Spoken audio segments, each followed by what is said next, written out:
So I picked up Microsoft Flight Simulator 2020 after a bit of umming and ahhing. We weren't sure if I was going to do it or not. I have got some flight sim chops. I've been playing Flight Simulator since, well, I worked out before I started recording this. I've been playing Flight Simulator since 1982, believe it or not.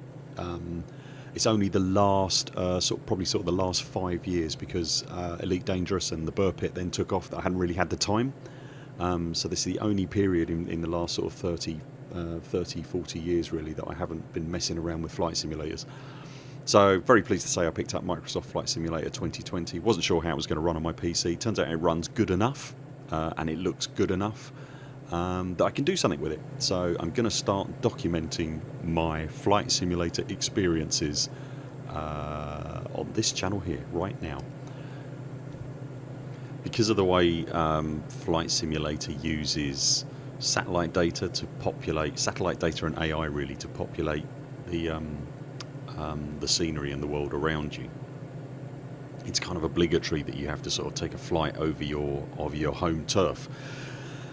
So that was the first thing I did. What you're seeing right now is not my hometown, that is some way behind me, but this is Cornwall, and also I was using live weather as well. So this is the first time I've flown an aircraft, flown in inverted commas, an aircraft in Flight Simulator to any great degree in about 5 years.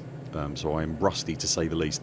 At this point I haven't really even set up my keys or anything like that. You'll see me looking at the dashboard quite a lot and clicking buttons on the dashboard, because I haven't set up the keys or anything. I'm just literally gonna just do this stuff raw, and hopefully you'll enjoy the journey, for want of a better expression, along with me. I literally set up my joystick, got my throttle working, and that was it. I was off.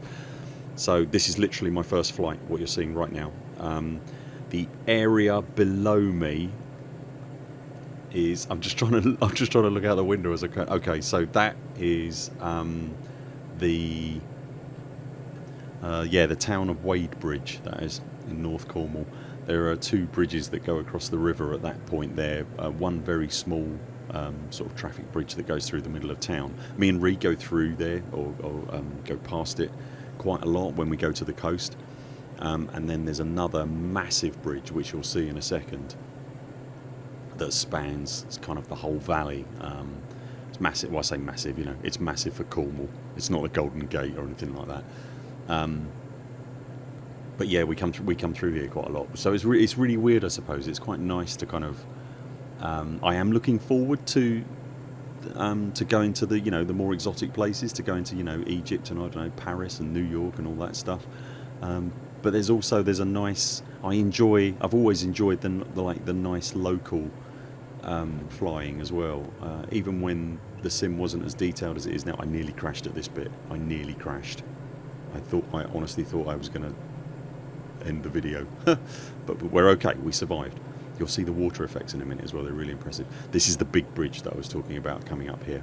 So I go across that bridge all the time when we're going to the coast. So yeah, I am looking forward to sort of seeing the world sights, and I do want to get to those. But I've always really enjoyed local flying. Wherever I've lived, I've always ended up sort of, you know, gravitating towards my local airport and things like that, and just doing very short hops to different places around where I live.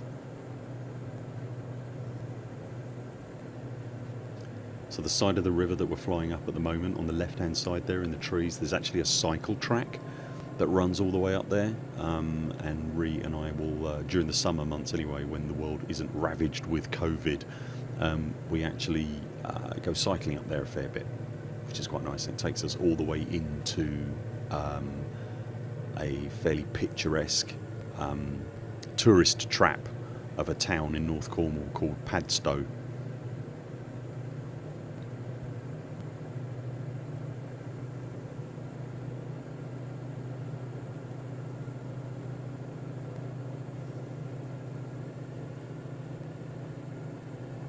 Just adjusting the trim a little bit. I haven't. I don't think I mentioned this, but I haven't set up any of the keys or anything like that yet.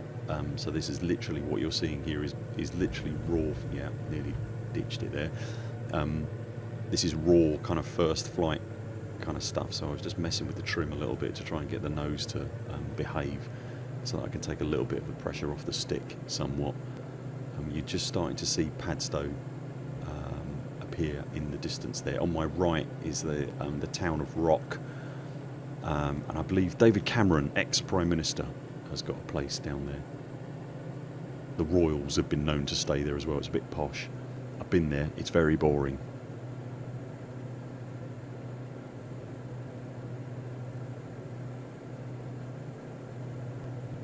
Did get some slight frame rate issues. I think that was loading in more than anything. It's really weird. You'd think sort of as it was getting out to the towards the sea that it would have less to load, but it turns out, well, yeah, it got its knickers in a twist somewhat. So this is Padstow down here. Whenever we go for fish and chips, because I have specific dietary requirements, I have to go to a particular fish and chip shop there. That's the harbour down there. That's a proper kind of fishing port. It's a beautiful part of the world, this, if you've never been. The flight simulator doesn't do a bad job, but it can't really do it justice. But it is absolutely beautiful here, and it's a real holiday hotspot.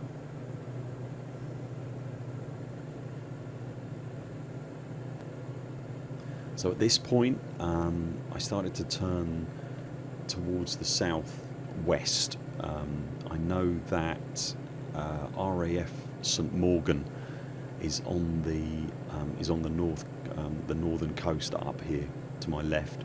I knew it was around there somewhere, but I wasn't positive exactly where it was. So at this point, I started looking for it.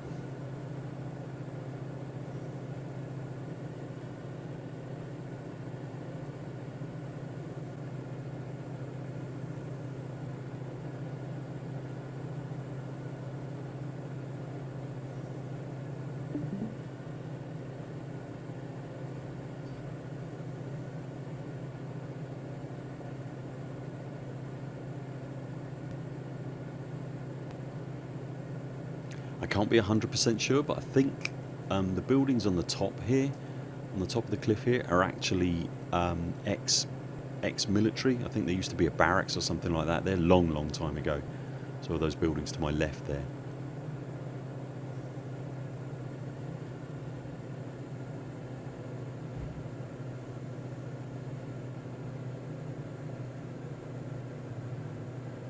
I should point out as well, I'm flying with the real world weather turned on, so it's downloaded the real weather.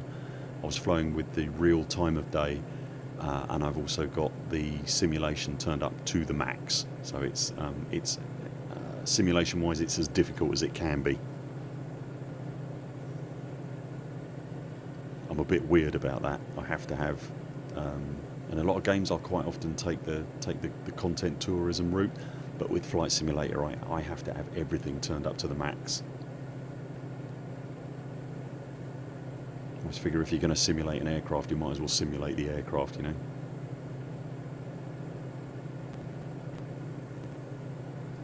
I started to try and figure out how to use the GPS system here. I thought I needed a map, really, a proper map, and I knew it would show me the airport.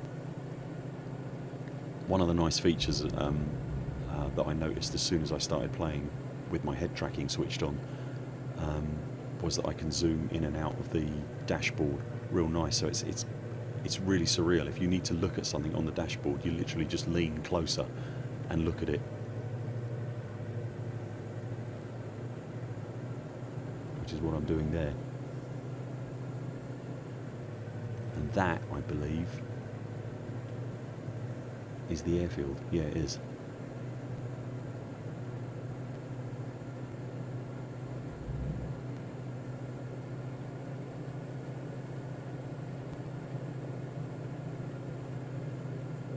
So having found it, I decided to try and line up on one of the runways, and promptly lost it again.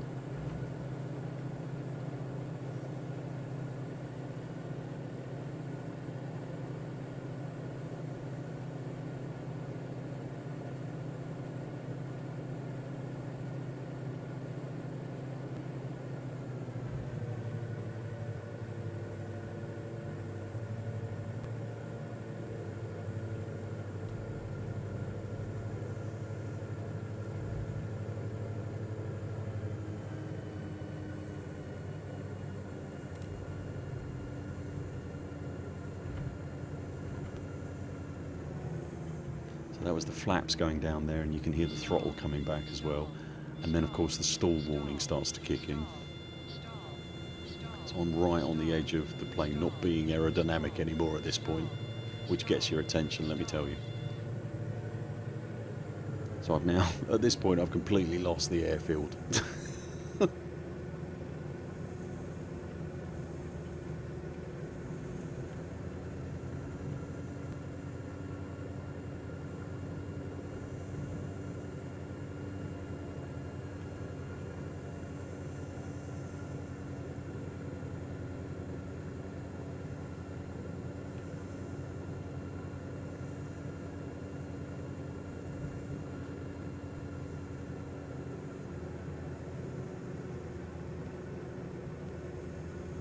As you can see, I'm partly sort of staring out the window to see if I can see it, but I'm also looking at the GPS on the right-hand side, because that's got a fairly good indication of what way your plane's pointing and what direction the airfield is in. So I can see it on there. I just couldn't see it out the window.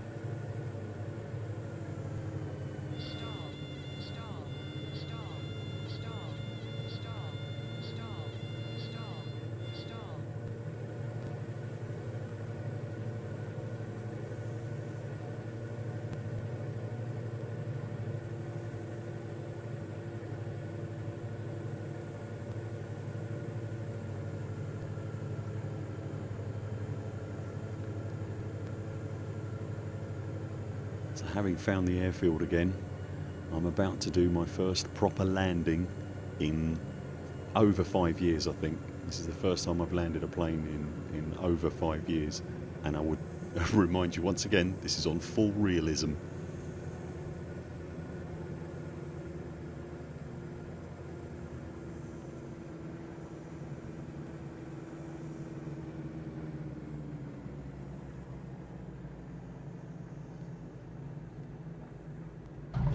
And we're down, and no bits of the plane came off. I'm calling that a win.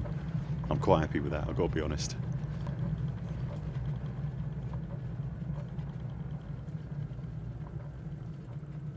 So I'll tell you where I'm at with this now. The plan is, if these videos turn out to be interesting, and I've got no preconception that they will do, but if they turn out to be interesting enough, I'd quite like to do a few more where I'm sort of getting my orientation, getting my wings back, so to speak, and learning the aircraft systems a little bit better. I'm probably going to switch to a Cessna 152, something like that, something that I'm a bit more used to. And then once I'm in that, once I'm happy that I can be moderately competent with a plane again, the plan is that I'm probably going to fly around the UK to begin with, either in live streams or in videos like this, or some combination of both. I want to go all the way around the coast of the UK, start in Cornwall, finish in Cornwall, and then thereafter I'm kind of intrigued by the prospect of flying around the world, but we'll see how England goes first of all. Anyway, that's it. Thanks very much for watching. Sound off in the comments below, and I will hopefully see you next time.